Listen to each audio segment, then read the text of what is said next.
welcome to Things to Think About with Alexis. And Bindu. So, Alexis, what are you thinking about today? So, B, I was thinking a lot because I work with students, young students. I was thinking a lot about family and family dynamics. I just sit, and we eat together because it's pre-kindergarten. So we eat in the classroom as, a school family. And so it got me to thinking about, what does my students' home life look like? I also think about just parenting. Now it's just like isolation and technology and iPad this and, it's just families. They no longer are sitting at the dinner table and having like meals together. It's more like the kid is off in their room doing their thing. The parent's off working or doing something else in their own room. Like, it's not a communal environment. The house is not like a space for the families to really gather and be one anymore. It's more like you're over here and I'm over here doing my own thing. And I don't know, that's just what I've seen just being a teacher. Like, I see the dynamics of families changing, what I'm saying? I see like non-traditional families, families with just one parent household. And there's nothing wrung with that. I'm not judging at all, but I'm just saying, like, I see the difference. And I know, just comparing to my upbringing where I had a household of two parents where we had dinners together every day, like, that makes a difference. You know what I'm saying? That changes your mentality of people and how we're supposed to be as a whole and how we're supposed to interact. Yeah. Right? I think that's a very key thing because when you're a child, everything you learn through observation. Yep. So you learn how to interact with people by observing interactions between people. That's primarily in the home where you spend most of your time. Right. And if you're not doing that, you're not developing that way. Exactly. Right. And that's why I feel like a lot of children are longing for that connection and that time with their parents. And that's where I see the most behavior issues, like in my classroom, when those students are deprived of that key socialization time. And people need love. Like, that's like the key ingredient to like life, right?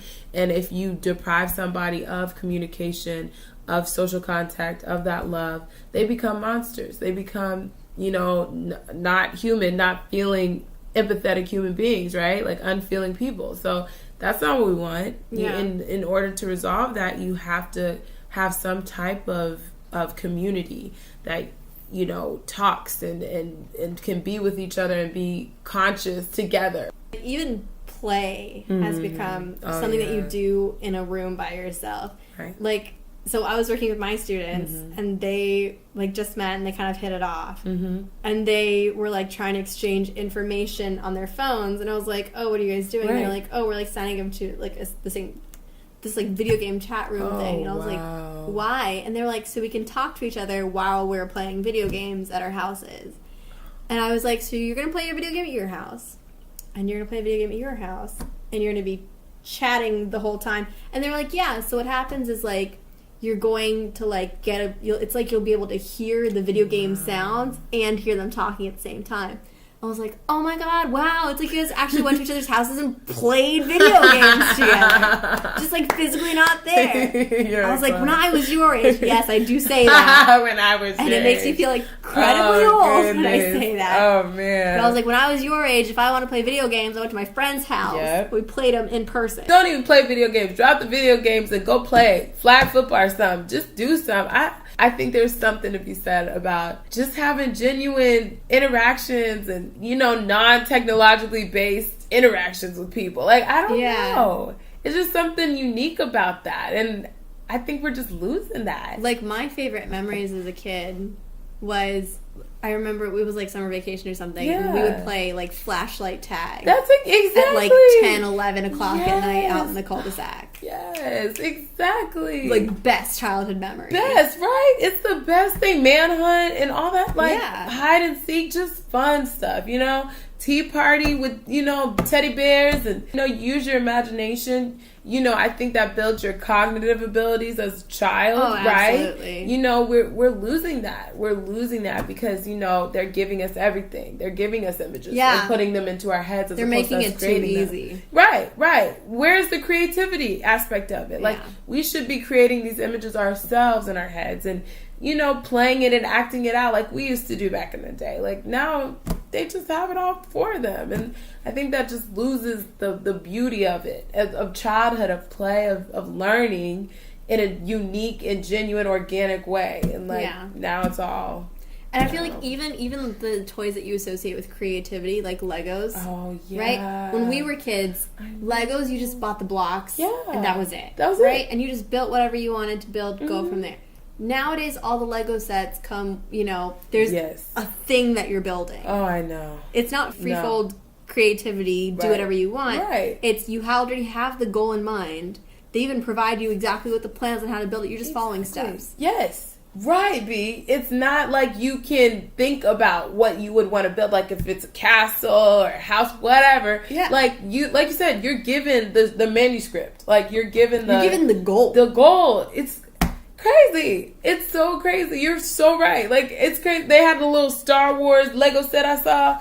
I was like, wow, that's really cool. But they told the kids how to make it. I think they're missing out on what we had, back in the day, just using our imagination. They are. Just and I think kids. The imagination, it peaks when you're a kid. Oh, absolutely. Like once you're to an adulthood, it only goes down. But one thing I'm very proud of that I've maintained is I think I've maintained my imagination. Oh, yeah, definitely. I am still very capable of, in my moments of boredom, of entertaining myself with thoughts and stories and etc. Right, yeah. I think it's a vital thing to learn how to entertain yourself when you're bored. Definitely. And I agree. As an adult, as a child, like you need that skill. That's a critical skill, right?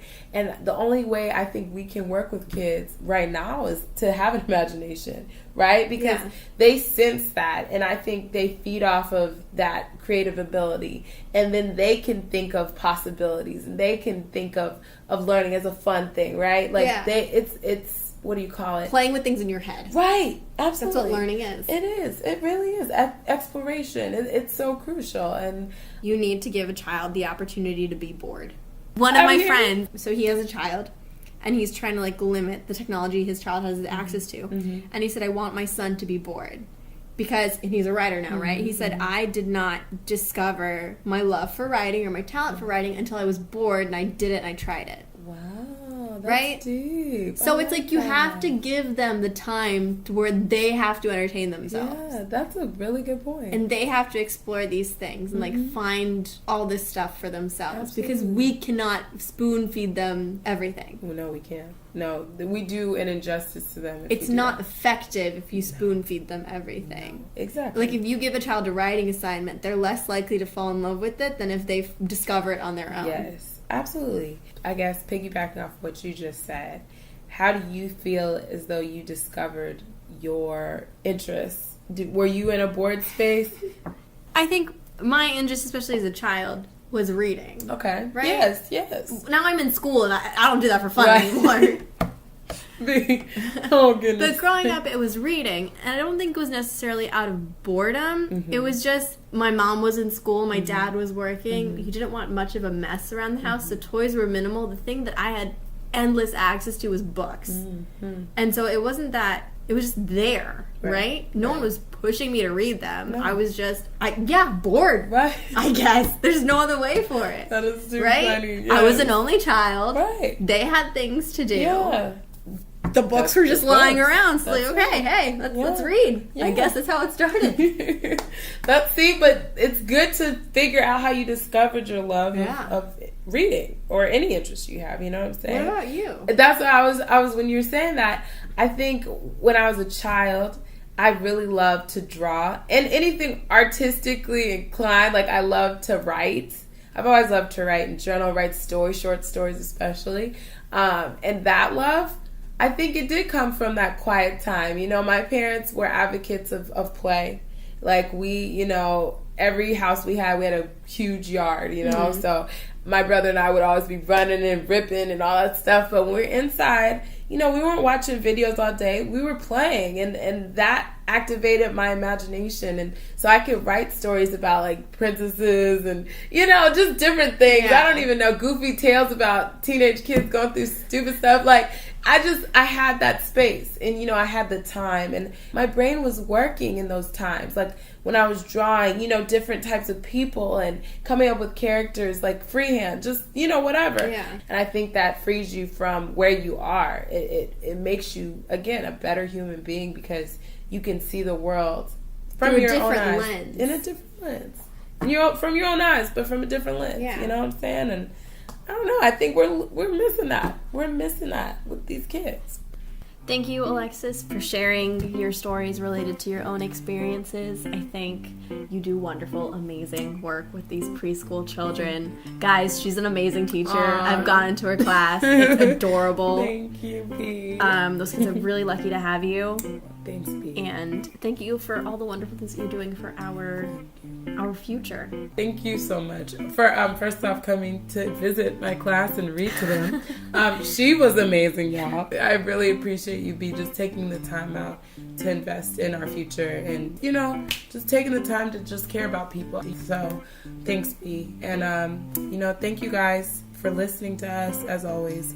Thank you if you are working with our youth. Thank you for contributing to the betterment of our future, because we need you. Thank you so much for listening. Please like us, follow us, T3about_ on our Instagram page. Share it with your friends. Go to our Facebook page. Like us. We really need y'all to keep getting the word out, keep getting these conversations going. And whatever you do, do it with love.